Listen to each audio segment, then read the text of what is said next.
원소의 주기적 성질 볼게. 원소의 주기적 성질. 원소의 주기적 성질 볼게요. 그래서 이제 우리 원자 저번에 오비탈까지 배웠는데 이제는 주기적 성질 배우는 거야. 그리고 20번까지 다 외웠죠. 20번까지. 유효핵전화가 제일 처음에 나오는데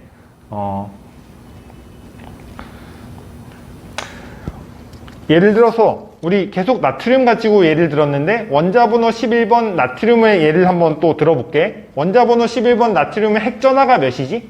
핵전화가 몇이지? 응? 핵이 몇 개 있어? 핵의 양성자가 몇 개 있어? 양성자가 11개 있잖아. 그럼 핵전화가 몇이야? 플러스 11이야. 핵전화가 플러스 11이거든? 그리고 나트륨 전자 배치 한번 해보자. 1S에 2개, 2S에 2개, 2P에 6개, 3S에 1개 차는 거지, 그지?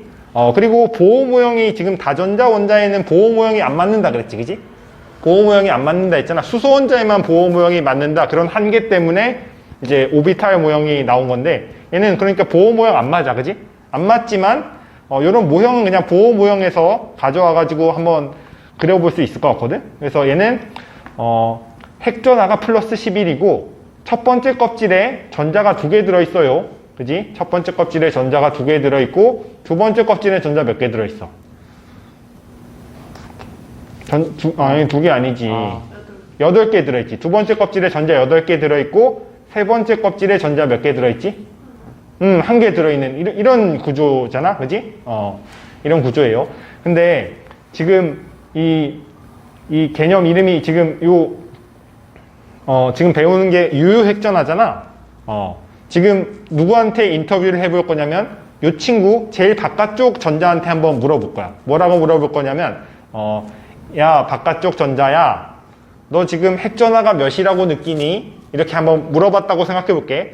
얘는 실제 핵전화는 플러스 11이야. 그지? 플러스 11이야. 근데 요 바깥쪽 전자한테 한번 물어봤을 때 얘는 11이라고 못 느낀다는 거야. 왜냐면 전자끼리는 서로 반발하지. 그지? 반발하니까 여기 안쪽 전자 2개 8개에서 안쪽 전자가 8개가 있어. 그지? 그러면 얘네들이 이 바깥쪽 전자한테 야 너 저 핵에서 저리 꺼져 이런다고. 그러면 요 전자 입장에서는 실제 핵전화 11보다 작게 느낀다는 거야. 11보다 작게 느낀다는 거예요. 왜? 전자의 반발 때문에. 그래서 실제 핵전화는 11이지만 유효 핵전화는 11보다 작은 숫자예요. 11에다가 얼마를 뺀 숫자야. 요거는 가려막기 효과, 가리움 효과라고 하는데 가리움 상수가 있거든. 근데 가리움 상수를 우리가 계산하는 건 하지 않아요. 근데 11보다 작다. 어쨌든 유효 핵전화는 실제 핵전화보다 작다. 이런 거 좀 알아두세요. 그래서 거기 읽어보면 가려막기 효과는 다전자 원자에서 일어나는 거야. 그치? 수소 원자는 그럼 가려막기 효과가 있을까 없을까? 수소 원자는 전자가 몇 개? 수소 원자는 전자가 1개니까 가려막기 효과가 없는 거야. 그치? 그래서 다전자 원자에서는 전자 사이에 반발력이 있어서 원자핵과 전자 사이의 인력을 약하게 느낀다. 그래서 요 바깥쪽 전자한테 물어보면 실제 핵전화보다 작게 느낀다고 얘기해요. 그치? 그래서 그 다음에 2번 읽어보면 같은 전자 껍질에 존재하는 전자도 얘네끼리 서로 밀어내려고 그러겠지. 그치? 같은 껍질에서도 가려막기 효과가 있고 그리고 안쪽 껍질에서도 가려막기 효과가 있거든? 근데 거기 뭐라 그랬어? 안쪽 껍질의 가려막기 효과가 더 크다라 그랬지. 그지? 안쪽 껍질의 가려막기 효과가 더 큽니다. 안쪽 kop질은 그러니까 그 원자핵의 인력을 더 많이 느끼고 있는 애야. 그지? 근데 얘가 이제 원자핵에 좀 사랑을 독차지한다. 뭐 이런 식으로 생각해도 될 것 같아. 그지? 핵이랑 전자랑 인력이 작용하는데, 그렇다. 그럼 유효핵전화는 가려막기 효과를 고려한 전자가 느끼는 실제 핵전화라 그랬지. 그지? 실제 핵전화예요. 그러면 유효핵전화의 주기성에 대해서 한번 배울게요. 우리 지금 그 단원 이름이 원소의 주기적 성질이지. 그지? 그래서 유효핵전하의 주기적 성질에 대해서 배워보겠습니다. 이주기 원소에 대해서 한번 써볼까? 리베, 붕, 탄, 질산, 풀, 내잖아. 요 이주기 원소를 지금 써봤는데 실제 핵전화를 써볼게. 실제 핵전화. 리튬의 실제 핵전화는 몇이지? 리튬의 실제 핵전화는? 얘 원자 번호 3번이니까 플러스 3이지. 베릴륨은? 플러스 4, 플러스 5, 플러스 6 이렇게 원자 핵의 실제 핵전화는 양성자 수대로 가져갑니다. 그지? 원자 번호 순서대로 실제 핵전화. 근데 유효 핵전화는 실제 핵전화보다 작다 했잖아. 유효 핵전화는 실제 핵전화보다 작다. 그러면 3에다가 얼마를 뺀 숫자야. 그지? 그리고 베릴륨은 4에다가 얼마를 뺀 숫자예요. 근데 가려막기 효과는 아까 전자와 전자 사이의 반발 때문에 가려막기 효과가 일어난다 했잖아. 그러면 리튬과 베릴륨을 비교해 봤을 때 가려막기 효과 알파랑 베타가 어디가 더 클까요? 베타가 더 커. 왜냐면 얘는 전자가 이제 나머지 3개가 가려막는 거고, 베타는 베타 입장에서는 나머지 3개가 가로막는 거고, 알파 입장에서는 2개가 가로막는다 이렇게 생각할 수 있잖아. 그러니까 전자수가 많을수록 가려막기 효과는 큰 거야. 그지? 그거 생각할 수 있겠죠? 전자수가 많으면 가려막기 효과가 크다. 이것도 베타는 5 빼기 감마일 텐데, 이거 지금 3개만 써봤는데 알파, 베타, 감마가 순서대로 감마가 제일 큰 거예요. 그지? 왜냐면 실제 핵전화가 많으니까. 아니, 전자수가 더 많으니까. 그지? 그래서 거기도 문제에서 거기 책을 좀 읽어보면 유효핵전화는 같은 주기에서 원자 번호가 커질수록 핵전화는 증가하는 거야. 실제 핵전화는. 근데 유효핵전화도 이게 이런 관계래. 그러면 이걸 뭘 알 수 있냐면 같은 주기에서 오른쪽으로 갈수록 실제 핵전화도 커지지만 가려막기 효과도 커지지. 그지?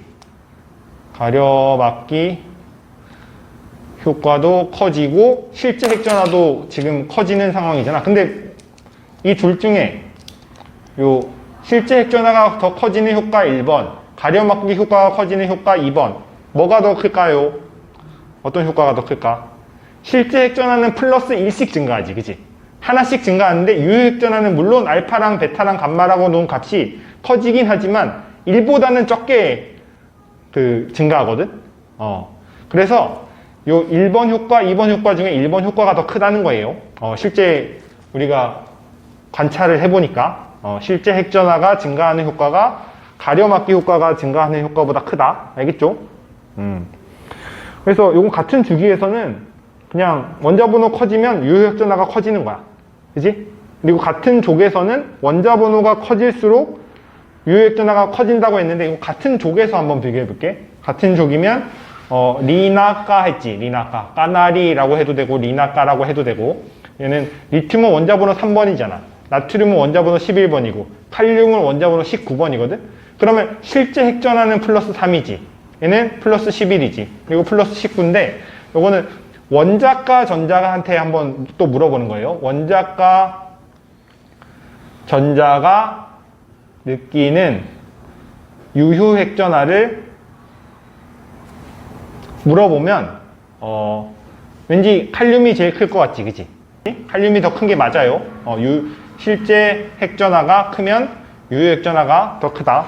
그게 거기 표에도 나와 있어. 거기 리튬이랑 나트륨이 거기 책에서 보면 리튬이랑 나트륨이랑 비교하면 나트륨이 유효 핵전화가 더 크지. 여기서 보면. 그리고 베릴륨이랑 마그네슘이랑 비교하면 똑같은 2족인데 3주기가 더 유효 핵전화가 더 크지. 그지? 그래서 유효 핵전화는 주기적 성질이 이렇다.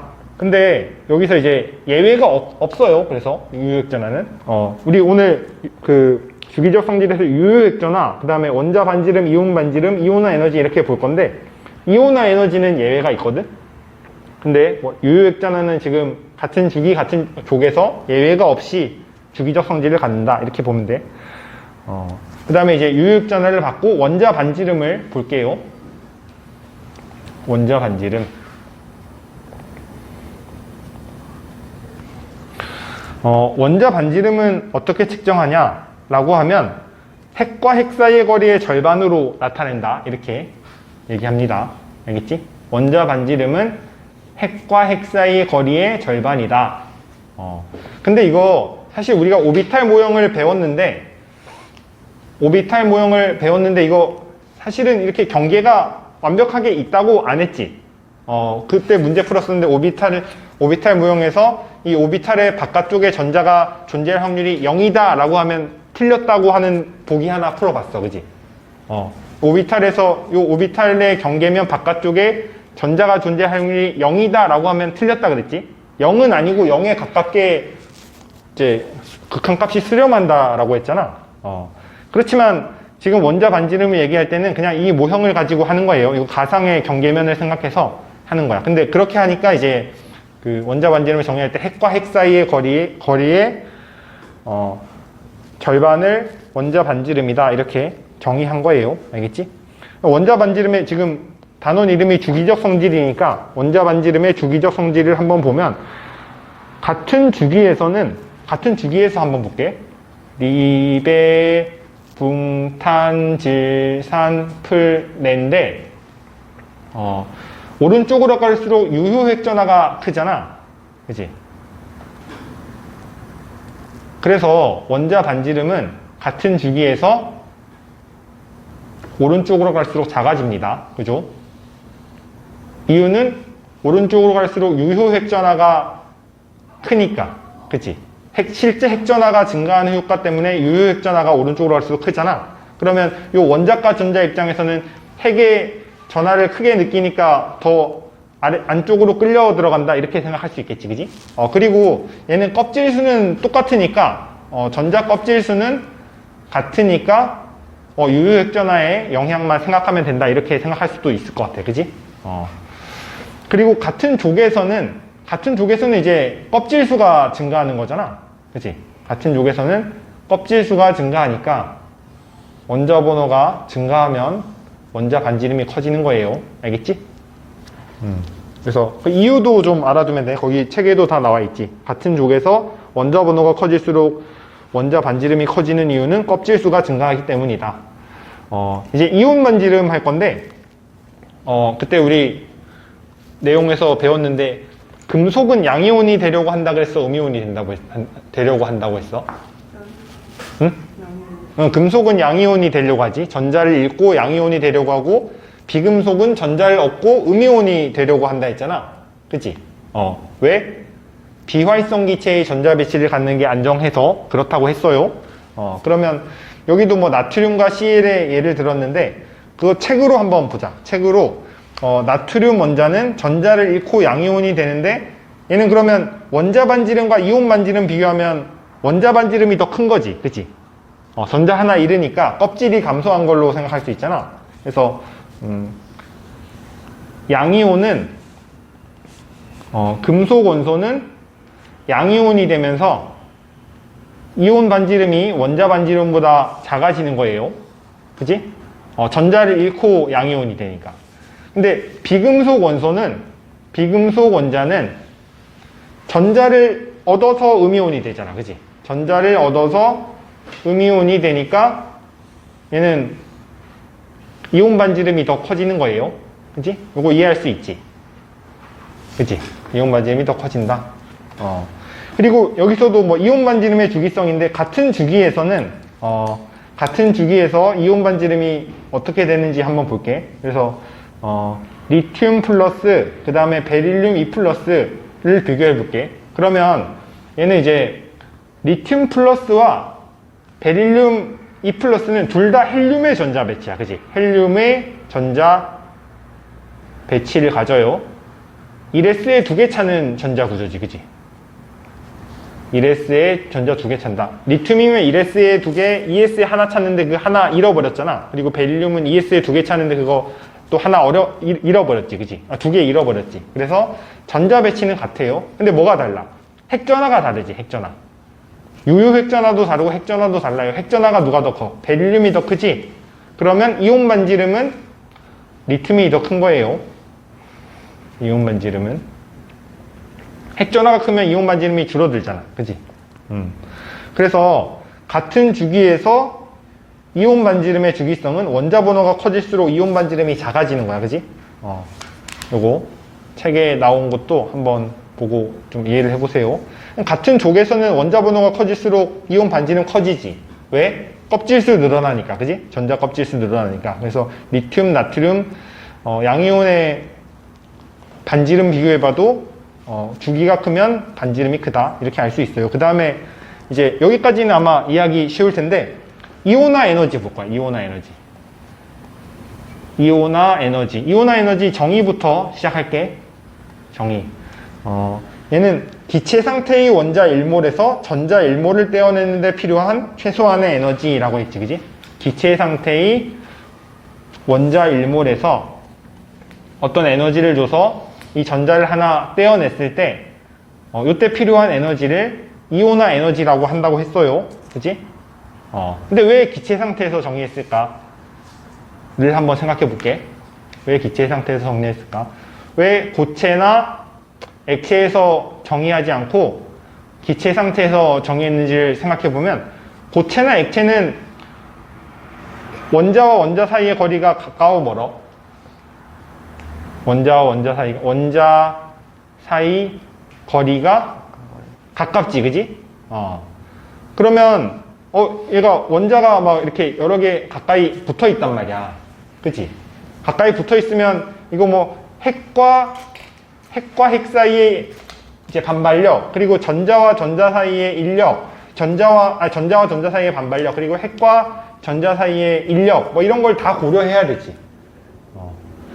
그래서 요 전자 하나만 딱 떼어낼 때의 에너지를 얘기하기가 고체나 액체에서 어려운 거야. 그치?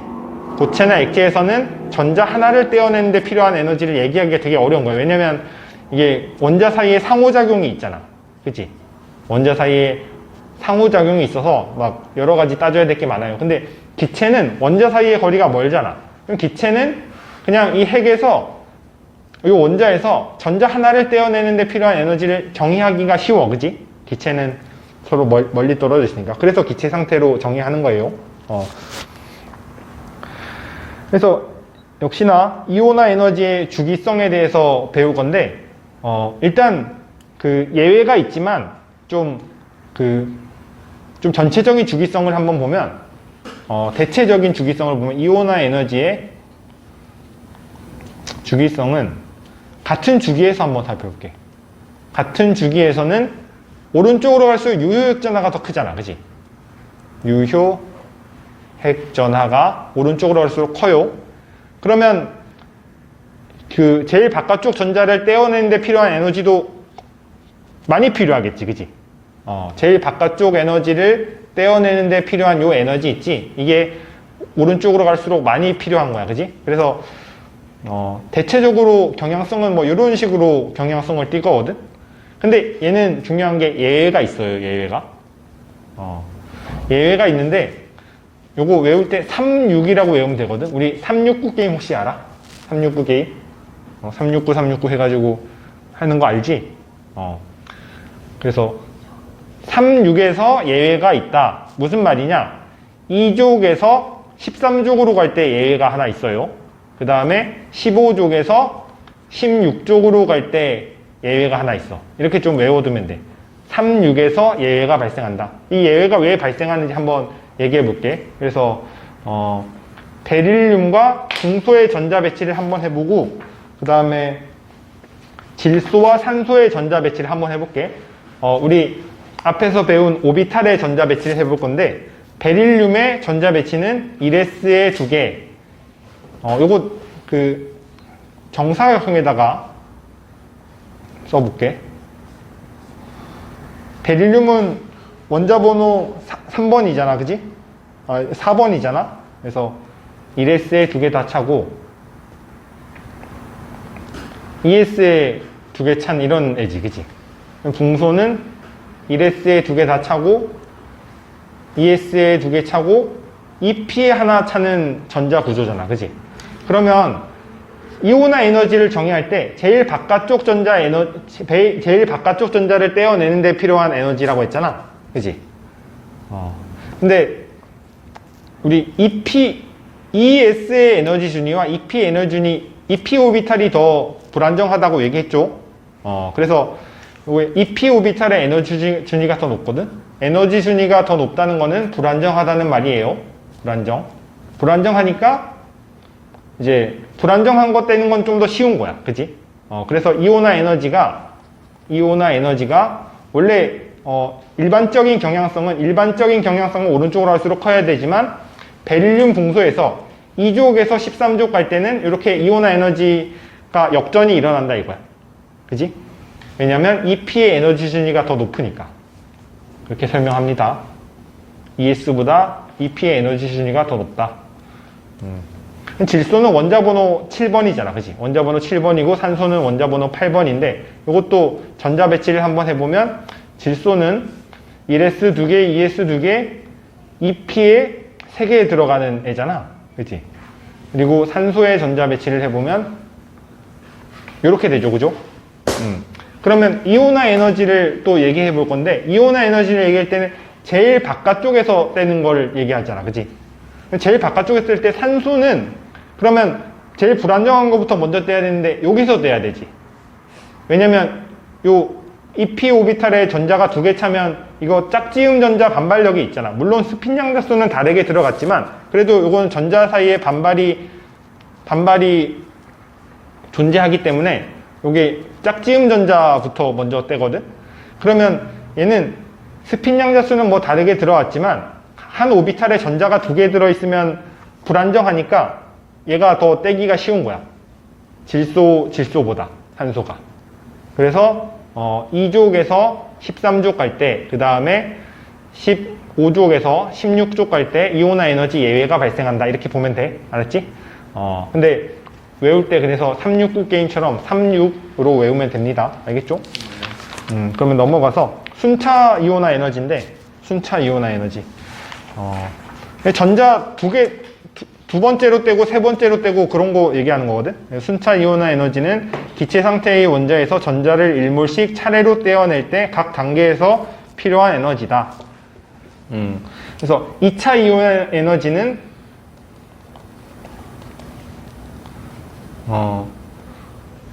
일가 양이온에서 하나 떼어내는 거야. 그래서 2 플러스 양이온 만드는 게 2차 이온화 에너지다 이렇게 보면 돼. 아까 그냥 이온화 에너지면 기체 상태의 원자에서 전자 하나 떼어낼 때 필요한 에너지였잖아. 근데 2차 이온화 에너지는 플러스 1가 양이온에서 전자 하나 떼어낼 때 필요한 에너지예요. 그러면 1차 이온화 에너지랑 2차 이온화 에너지 중에서 어떤 게 더 클까? 2차 이온 에너지가 클까? 1차 이온 에너지가 더 클까? 응? 정민아? 왜 2차 이온 에너지가 더 크지? 한번 얘기해 볼래? 빼면 하면 반발력이 더 약해. 빼면? 요거 빼면? 이거 이온화 에너지라는 거는 전자 일몰을 떼어내는데 필요한 에너지잖아. 그지? 그러면 얘가 M 플러스면 전자가 이미 부족한 상태지. 그지? 전자가 부족한 상태에서 하나를 더 떼어내는 게 힘든 거예요. 얘는 이제 화학에서는 안정해지려고 그러거든. 얘는 이미 양이온이야. 이미 양이온이어서 이 전하가 그러면 불안정한 상황이잖아. 근데 거기서 전자를 하나, 얘는 그러니까 양이온이라는 것 자체가 근본적으로 전자를 잃은 상태야. 전자를 잃었는데 거기서 전자를 하나 더 떼어낸다는 거야. 근데 얘네들은 M과 M 플러스는 핵전하는 똑같지. 핵전하는 똑같은데 얘는 이미 전자를 잃은 상태에서 그러면 나머지 전자들은 핵전하를 더 잘 느끼고 있을 거 아니야. 그러니까 두 번째로 전자를 떼어내려면 첫 번째 전자 떼어낼 때보다 에너지가 더 많이 필요한 거야. 그지? 그래서 무조건 1차 이온화 에너지보다 2차 이온 에너지가 더 커.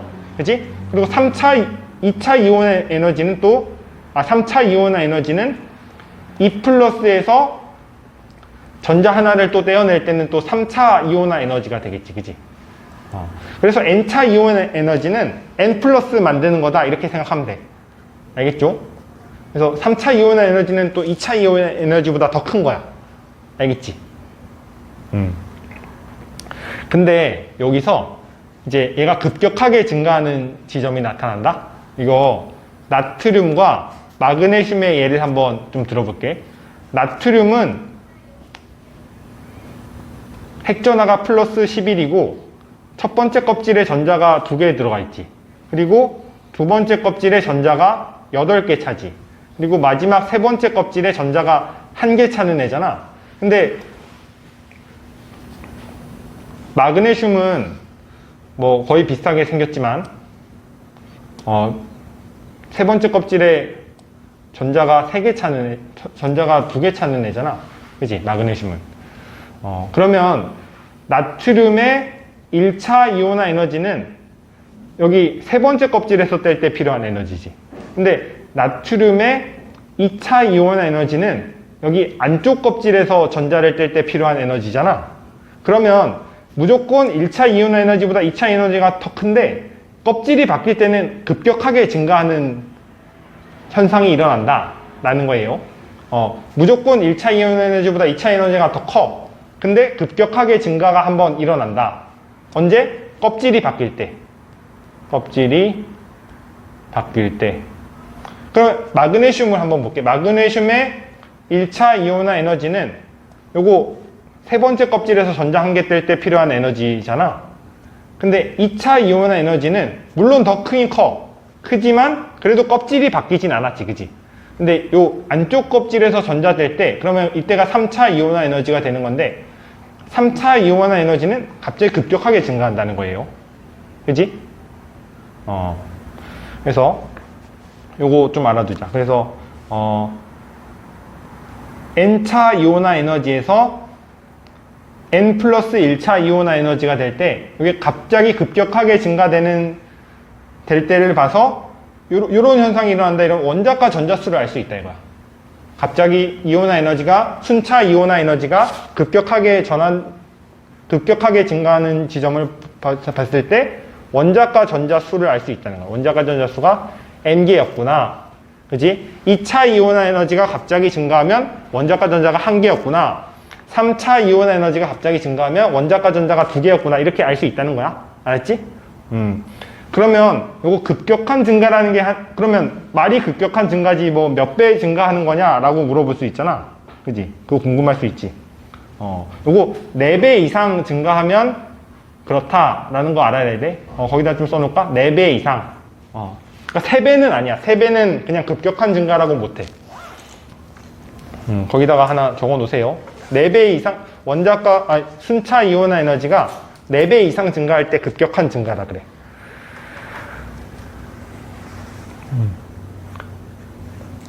4배 이상. 86쪽에 그 자료 분석 한번 보면 알루미늄의 순차 이온화 에너지 보면 1차 이온화 에너지가 578이잖아. 그리고 2차 이온화 에너지가 1817이지, 그지? 근데 여기서 알루미늄의 1차 이온화 에너지 578, 그리고 2차 이온화 에너지 1817이잖아. 요거 한 3배 좀 넘게 증가했지, 그지? 그럼 이거 급격한 증가라고 봐서 얘는 1족이다 라고 하면 안 된다는 거야. 3배까지는. 3배면 급격한 증가라고 하면 안 돼. 그리고 3차 이온화 에너지 될 때는 뭐 2745로 당연히 증가는 했는데 뭐 2배도 채 증가 안 했다. 그지? 근데 여기서 알루미늄은 3차 이온화 에너지에서 4차 이온화 에너지 될 때 뭐 대략 뭐 5배까지는 아니지만 그래도 4배 이상은 증가했지. 그지? 그러니까 급격하게 증가했다 이렇게 보는 거야. 알았지? 나트륨 보면 1차 이온화 에너지보다 2차 이온화 에너지가 거의 뭐 대략 한 10배 가까이 차이 나게 증가했잖아. 그러면 이거 원자과 전자수가 86쪽에 2번? 86쪽에 2번 OX 문제인데, OX 문제가 아니고 빈칸 채우기 문제인데, 이온화 에너지는 같은 주기에서 금속 원소랑 비금속 원소 물어봤지. 금속 원소랑 비금속 원소. 같은 주기에서 주기율표상에서 금속이 왼쪽에 있어, 비금속이 왼쪽에 있어? 같은 주기에서? 비금속이 왼쪽에 있다고? 금속이 왼쪽이야? 한번 써볼까? 리베, 붕탄, 질산, 풀 내잖아. 그지? 니벨 붕탄지다 플레니까 리튬은 이런 애 금속이야, 비금속이야? 금속이야, 그치? 그래서 우리 앞에 80쪽의 그 주기율표 한번 볼까? 80쪽의 주기율표. 80쪽에서 주기율표가 이렇게 있으면 주기율표상에서 이렇게 그 한 13족부터 해가지고 이렇게 이제 대각선을 하나 긋고 왼쪽이 금속이야, 그지? 왼쪽이 금속이고 예외적으로 수소가 비금속이라고 했잖아. 그래서 주기율표상에서 왼쪽이 금속이야. 그리고 오른쪽이 비금속이야. 근데 우리가 배우는 거는 뭐 3주기 20번까지밖에 안 배우잖아. 4주기 4주기까지 배우는데 4주기에서도 이제 전이원소라고 해서 13족부터 12족까지는 안 배우거든. 그래서 주기율표상에서 왼쪽이 금속이에요. 이온화 에너지는 일반적인 경향성이 오른쪽으로 갈수록 커지잖아. 근데 예외는 있지.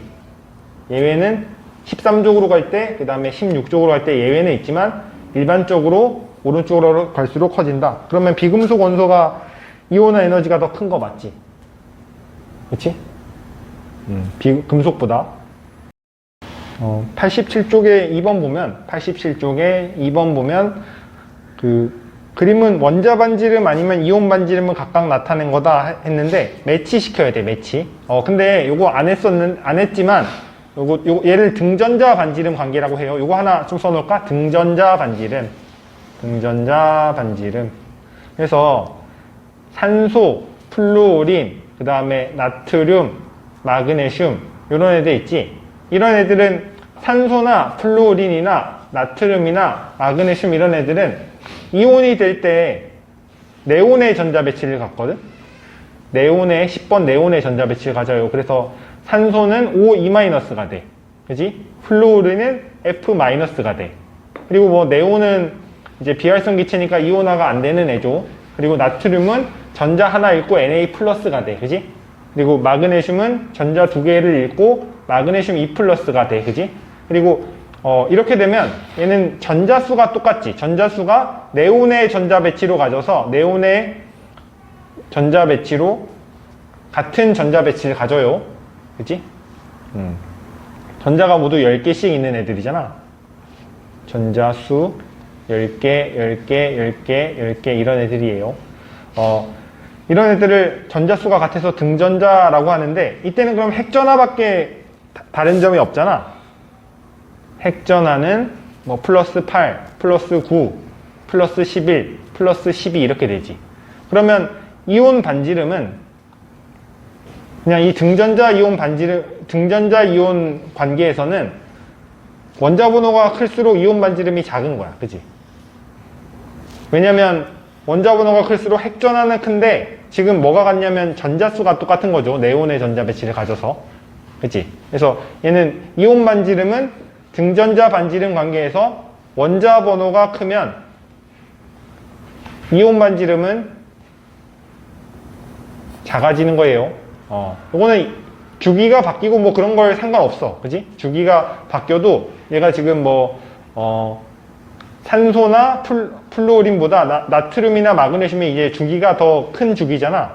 그래도 얘는 전자를 잃고 전자를 얻고 뭐 이렇게 해가지고 전자 배치가 똑같기 때문에 이런 경우는 이제 뭐 주기가 커진다고 해서 또 이온 반지름이 커지고 이런 건 아니에요. 그래서 지금 요 까만색으로 쓴 부분이 그 문제로 보면 파란색으로 쓴 부분이 이온 반지름이야. 그지? 이온 반지름. 근데 원자 반지름의 주기성 앞에서 했는데 이거 좀 잠깐 볼까? 원자 반지름의 주기성 했는데 같은 주기에서는 오른쪽으로 갈수록 작아지는데 또 이제 주기가 바뀌면 갑자기 또 원자 반지름이 증가하지. 그지? 그래서 여기 이 문제에서 빨간색으로 쓴 빨간색 선이 얘가 원자 반지름인 거야. 그지? 원자 반지름은 같은 주기에서는 오른쪽으로 갈수록 감소하다가 이제 주기가 바뀌면 얘는 껍질수 증가 때문에 증가하지. 껍질수 증가. 그래서 기억부터 이제 읽어보면 기억은 가는 원자 반지름을 나타낸 것이다. 맞죠? 빨간색이 원자 반지름을 나타낸 것이다. 맞고 그 다음에 니은번 전자가 들어있는 전자 껍질 수는 A와 B가 같냐라고 했는데 A는 산소고 B는 플로린이잖아. 둘 다 이중이죠. 이중이니까 전자 껍질 수는 같다. 맞고, 그 다음에 D급본 보면 B가 C보다 반지름이 큰 것은 전자 껍질 수 차이로 설명할 수 있어? 이거 지금 등전자 관계, 등전자 반지름인데, 그러면 등전자 반지름은 모두 네온의 전자 배치를 갖잖아. 그러면 껍질수가 똑같은 거죠. 껍질수 두 개. 그래서 전자 배치가 같으니까 껍질수 차이가 아니야. 그러면 맞게 고치면 무슨 차이로 설명할 수 있다고 해야 되지? 핵전하로 설명해야 된다고 해야 돼요. 핵전하가 다르잖아. 핵전하가 원자 번호가 클수록 핵전하가 크기 때문에 이온 반지름이 작다. 이렇게 설명하는 거예요. 이렇게 설명하는 겁니다. 그치? 그래서 87쪽에 4번 보면 얘는 N차 이온화 에너지에서 N 플러스 1차 이온화 에너지가 순차 이온화 에너지가 갑자기 증가되면 원자과 전자수를 알 수 있다고 했어요. 그래서 N차 이온화 에너지보다 N 플러스 1차 이온화 에너지가 급격하게 증가되면 원자과 전자수가 N개다 라는 걸 이용해서 푸는 문제입니다. 그러면 A는 1차 이온화 에너지보다 2차 이온화 에너지가 갑자기 증가했으니까 얘는 1족이다. 그지? 1족. 그리고 문제에서 A와 B는 다 3주기 원소라고 했어. 그지? 그럼 3주기 원소 중에 1족이면 누구야? 뭐야? 얘는 나트륨이에요. 그리고 B는 여기는 2차 이온화 에너지에서 3차 이온화 에너지 될 때 갑자기 급격하게 증가했네. 그지? 그러니까 원자과 전자수가 몇 개죠? 2개. 그래서 2족이에요. 2족. 근데 3족이라 그랬으니까 얘는 마그네슘입니다. 그지? 그래서 B가 A보다 큰 값을 갖는 걸 물어봤는데 원자과 전자수는 B가 2개지. 원자과 전자수 B가 2개고 A는 1개니까 B가 더 큰 거 맞지? 그지? 원자 반지름은 같은 주기에서 원자 반지름은 오른쪽으로 갈수록 작아진다 했잖아. 원자 반지름은 오른쪽으로 갈수록 작아진다. 그래서 B가 더 작아요. 그래서 니은은 아니고 이온 반지름은 얘는 나트륨과 마그네슘 둘 다 이온이 되면 네온의 전자 배치 같지, 그지? 네온의 전자 배치 같는데 앞에서 했었어요. 등전자 이온의 관계잖아. 등전자 이온. 나트륨 플러스와 마그네슘 2 플러스는 등전자 이온의 관계인데 등전자 이온에서는 반지름이 원자 번호가 클수록 작아지는 거야. 그치?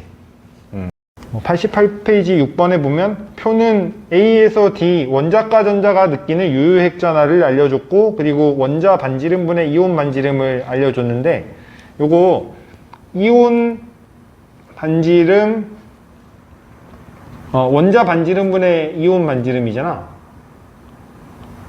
요게 그 1보다 큰 경우는 음이온이 되는 거야. 그치? 그리고 요게 1보다 작은 애는 양이온이 되는 애예요. 그치? 그러면 A랑 B는 양이온이다. 그치? A, B는 양이온. 그리고 C와 D는 음이온이야. 그치? 그래서 A, B는 금속, 그리고 C, D는 비금속, 뭐 이렇게 생각할 수 있어요. 그치? 그래서 A, B, C, D가 다 3주기 원소래, 문제에서.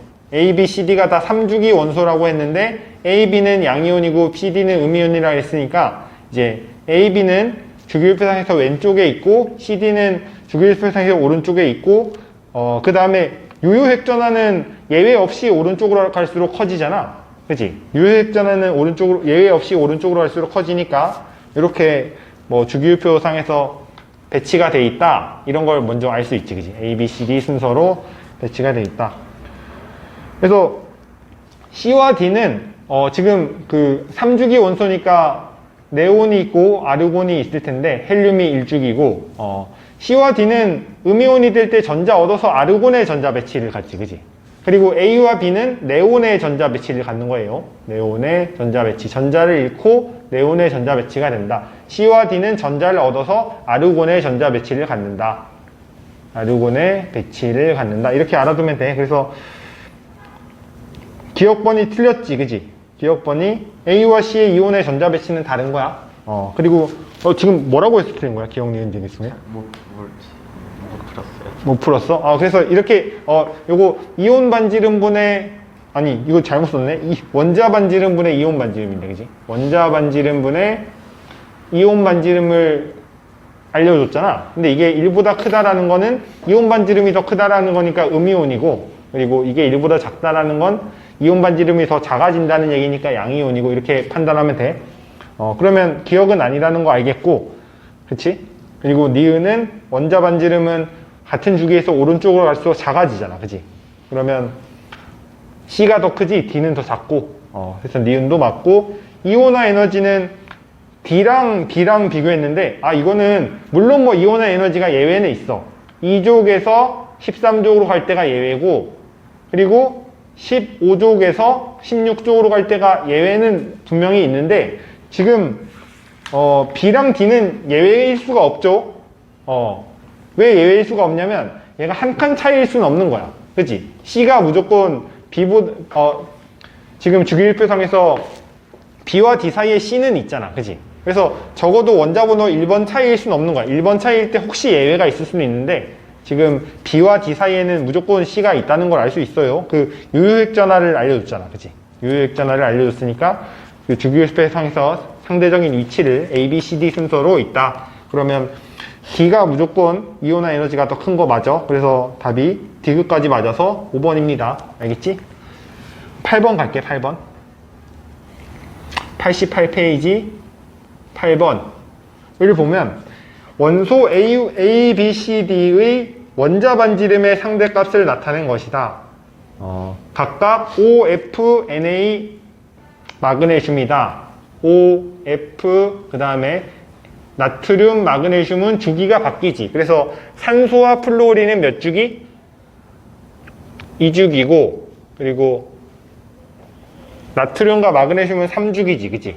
주기가 바뀌었어. 그러면 원자 반지름은 같은 주기에서는 오른쪽으로 갈수록 작아지고, 같은 주기에서는 오른쪽으로 갈수록 작아지고, 그리고 주기가 바뀌면 이거 껍질 수가 증가되는 거니까 O에서 F에서 나트륨 될 때 얘는 원자 반지름은 훨씬 커지는 거야. 그치? 왜? 껍질 수가 증가했으니까.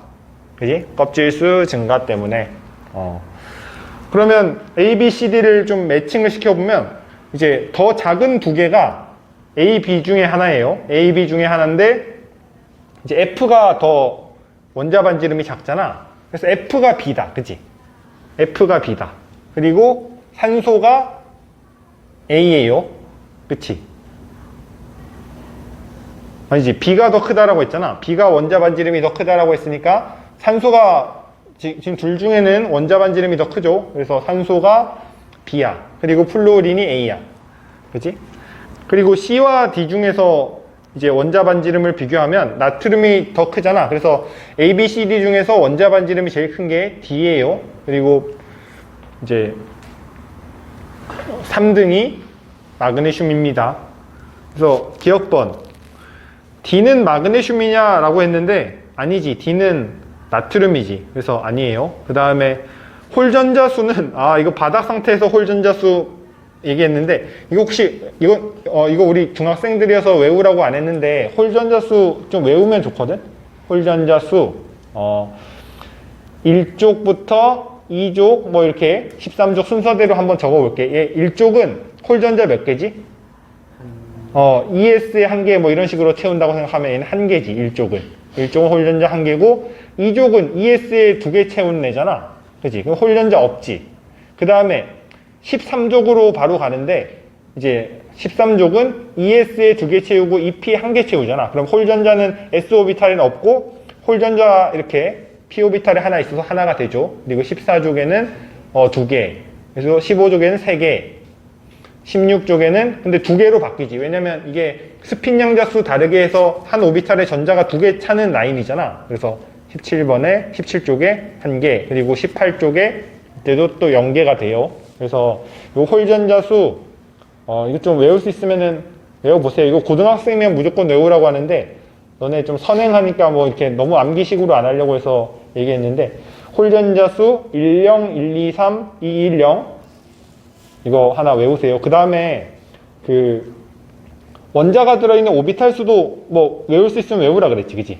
그거 뭐 이제 수능 볼 사람들이면 외워야 되는데 너네 뭐 선행하니까 뭐 그냥 그랬는데 2, 2, 3, 4, 5, 5, 5, 5 그거 외울 사람은 좀 외워보세요. 얘는 1s에 2개, 2s에 1개 차는 거니까 오비탈 수로 따지면은 1s 오비탈, 2s 오비탈 해서 2개야, 그지? 그리고 얘도 2s 오비탈에 2개 차니까 얘도 오비탈 수로 따지면 2개야. 근데 이제 p 오비탈에 얘는 px, py, pz에 하나씩 차니까 이제 전자가 들어있는 오비탈 수 하나씩 늘어간다라고 했지, 그지? 그 다음에 이제 스핀 양조수 똑같이 들어가니까 555 이렇게 되고, 뭐 3주기는 그래서 66789999거든?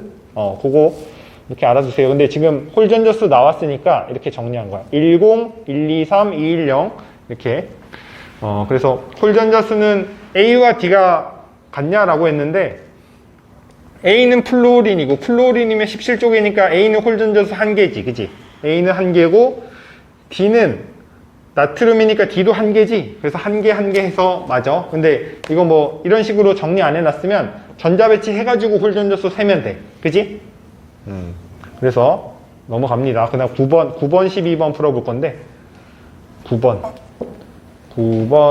그 다음에 12번 풀어볼게요. 9번 보면 그림은 원소 A, B, C가 안정한 이온이 되었을 때 이온 반지름을 나타낸 것이다. 이게 안정한 이온이 되었을 때 나타낸 건데 A, B, C에 지금 후보를 줬네. 리튬, 플루오린, 나트륨 중에 하나래. 요거 그 주기율표를 한번 써볼게요. 리베, 붕탄, 질산, 플, 네. 여기까지 한번 써볼게요. 그래서 리튬, 나트륨, 플루오린 중에 하나라고 했잖아. 그치? 근데 얘가 안정한 이온이 되려면, 리튬은 안정한 이온이 되려면 무슨 전자 배치를 가질까요? 리튬은 헬륨의 전자 배치 가져, 네온의 전자 배치 가져. 리튬이 이온이 될 때 헬륨의 전자 배치 가져, 네온의 전자 배치 가져. 헬륨의 전자 배치 같지, 그지? 헬륨의 전자 배치가 같고, 플루오린은 네온의 전자 배치고, 나트륨도 네온의 전자 배치지, 그지? 그래서 우리 앞에서 등전자 이온 정리했는데, 지금 플루오린 마이너스와 Na 플러스는 등전자 관계다, 그지? F 마이너스와 Na 플러스는 요거는 등전자 이온이에요. 근데 리튬 플러스는 요거는 등전자 이온 아니지, 그지? 얘는 플루오린과 나트륨은 이온이 될 때 네온의 전자 배치 같는데 얘는 리튬은 헬륨의 전자 배치가 지니까 등전자는 아니에요. 먼저 등전자 이온 반지름부터 비교하면 얘는 유효 핵전하가 클수록 등전자 이온의 반지름이 작아진다 했잖아. 그래서 등전자 이온 반지름을 비교해 보면 이렇게 됩니다. 그지? 나트륨이 등전자 이온이 더 작아. 플루오린보다 등전자 이온 반지름이. 그리고 플루오린은 이 중에 제일 작아요. 리튬 플러스는 이 중에 반지름이 제일 작아요. 왜 작을까? 뭐 때문에? 리튬 플러스가 원자 반지름이 이온 반지름이 제일 작거든? 무슨 차이 때문에? 껍질수 차이 때문에. 껍질수 차이 때문에. 얘는 이제 헬륨의 전자 배치를 가지면 이제 첫 번째 껍질에 전자만 다 차는 상황이잖아. 근데 네온의 전자 배치는 두 번째 껍질까지 다 차잖아, 그치? 그러니까 이건 껍질수 차이로 설명하는 거야. 리튬 플러스의 이온 반지름이 이 세 개 중에 가장 작다는 거는 이거는 껍질수 차이 때문에 제일 작은 거예요. 껍질수 차이. 그러면 지금 A, B, C를 다 매치시킬 수 있는데 A가 이온 반지름이 제일 작은 리튬 플러스야, 그치? 그리고 B는 이 중에서 2등이 나트륨이지, 나트륨 이온이지. 그리고 이 중에서 제일 이온 반지름이 큰 게 F 마이너스예요. 그러면 뭐 A는 지금 원자로 나타내라 했으니까 A는 뭐 리튬이고, 그 다음에 B는 나트륨이고, C는 플루오린이, 그지? 그러면 기억, 니은, 디귿 이제 볼게. 기억. 바닥 상태에서 S 오비탈에 들어있는 전자수는 B는 S 오비탈에 몇 개가 들어있을까? 얘는 1S에 2개, 2S에 2개, 뭐 S만 세라고 했으니까 P 오비탈 좀 제끼고 3S에 1개 들어있지, 그지?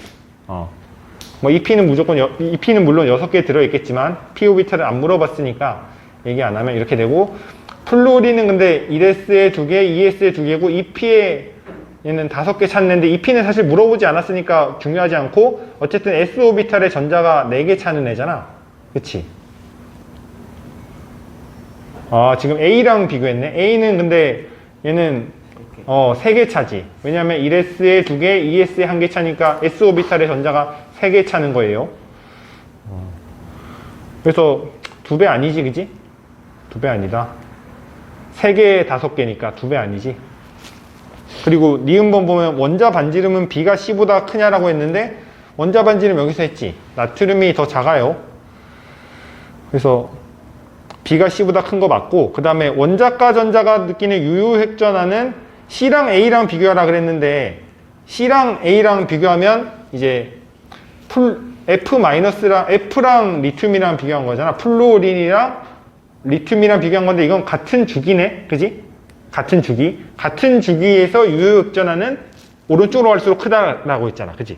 오른쪽으로 갈수록 크니까 C가 더 큰 게 맞습니다. 알겠지? 그러면 12번, 오늘의 마지막 문제 12번 갑니다. 12번. 12번 보면 그림은 이주기 원소 바닥 상태의 전자 배치를 홀 전자 수에 따른 원자 반지름과 이온화 에너지의 상대값을 나타낸 것이다 라고 했는데, 요 파란색이 원자 반지름이라 그랬어, 그치? 원자 반지름. 같은 주기에서 원자 반지름은 예외가 있을까 없을까? 같은 주기에서 원자 반지름은 예외가 있을까 없을까? 같은 주기에서 원자 반지름은 예외 없이 오른쪽으로 갈수록 작아지는 거예요, 그치? 얘는 같은 주기에서 원자 번호가 클수록 반지름은 작아지는 거야. 이때 예외가 없어. 근데 이온화 에너지는 예외가 있지, 그지? 언제 예외가 있냐면 2족에서 13족, 그리고 15족에서 16족으로 갈 때 예외가 2개 있습니다. 그러면 이거 원자 반지름은 일단 예외가 없으니까 원자 반지름부터 찾아보면, 이제 요렇게 가는 라인 있지? 요렇게 가는 게 원자 번호가 증가하는 거예요. 그러니까 ABC라 그랬지? ABC에서 원자 번호가 A가 제일 큰 거야. 그치? A가 제일 큰 거고 C가 제일 작고, CBA, 원자 번호 순서가 CBA 순서가 돼요. 그지? 원자 번호 순서가 CBA 순서가 된다. 그러면 이온화 에너지는 일반적인 경향성으로 따지면 뭐 이런 식으로 돼야 되잖아. 일반적인 경향성으로 따지면. 근데 예외가 있다라고 했는데, 일반적인 경향으로 따지면은 이렇게 돼야 된다고 했어요. 그래서 A가 제일 커야 될 텐데, A가 제일 큰 거는 맞고, 근데 B와 C에서 역전이 일어났다, 그치? B와 C에서 역전이 일어났네. 그러면 얘가 이제 2족에서 13족 아니면 이제 14족에서 15족에서 16족 둘 중에 하나일 거 아니야, 그치? 근데 이거 홀전자 수를 좀 외워두면 쉽지. 홀전자 수가 10, 1, 2, 3, 2, 1, 0이라고 했어요. 근데 A는 홀전자 수가 1개라고 했고, 그러면 A는 홀전자 수가 1개라고 그랬고, 그러면 A의 후보가 될 수 있는 게 얘네다, 그치?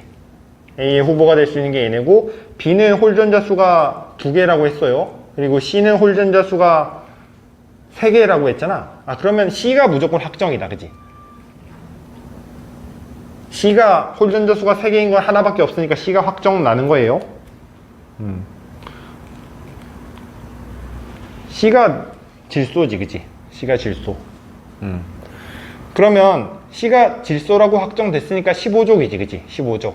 그러면 B가 16족으로 확정이네, 그치? B가 16족으로 확정. 그리고 A는 이제 A는 플루오린으로 확정이에요, 그치? 그러면 다 끝난 거야. 그래서 원자가 전자 수는 A가 B보다 크다라 그랬는데 A가 B보다 큰 거 맞지, 그지? 그 다음에 전자쌍이 들어가 있는 오비탈 수는 전자쌍이 들어가 있는 오비탈 수로 물어봤거든. 아, 요거는 그래서 전자쌍이 들어가 있는 오비탈 수를 따지면 일쪽이 그러면 쌍으로 들어간 게 이제 얘는 1s에 2개고 이 문제가 2죽이라고 했으니 1s에 2개니까 쌍으로 들어간 건 하나밖에 없지, 그지? 그리고 쌍으로 들어간 거는 이거 좀 다른 색으로 써볼까? 파란색으로 쓰면 쌍으로 들어간 전자는 얘는 2개가 되죠. 그리고 쌍으로 들어간 건 계속 2개야, 그지? 여기까지 2개야. 쌍으로 들어간 건 여기가 이제부터 2가 되면서 쌍으로 들어간 게 3, 4, 5 이렇게 되죠. 이거는 뭐 외우는 건 아니고 한번 해봐야 돼, 그지? 3, 4, 5 이렇게 된다. 그래서 전자쌍이 들어가 있는 오비탈 수는 B가 C보다 크다? B가 C보다 크지? 얘가 쌍으로 들어간 건. 요거 뭐 다 안 세더라도 그냥 P 오비탈이 이제 쌍으로 들어가게 채워진다. 그거 알면 B가 C보다 크다. 맞을 수 있어. 그지? 알 수 있어. 그 다음에 디귿번. 원자과 전자가 느끼는 유효액전환. 유효액전환은 예외가 없잖아. 그치? 유효액전환은 예외가 없이 오른쪽으로 갈수록 크다. 그러면 A가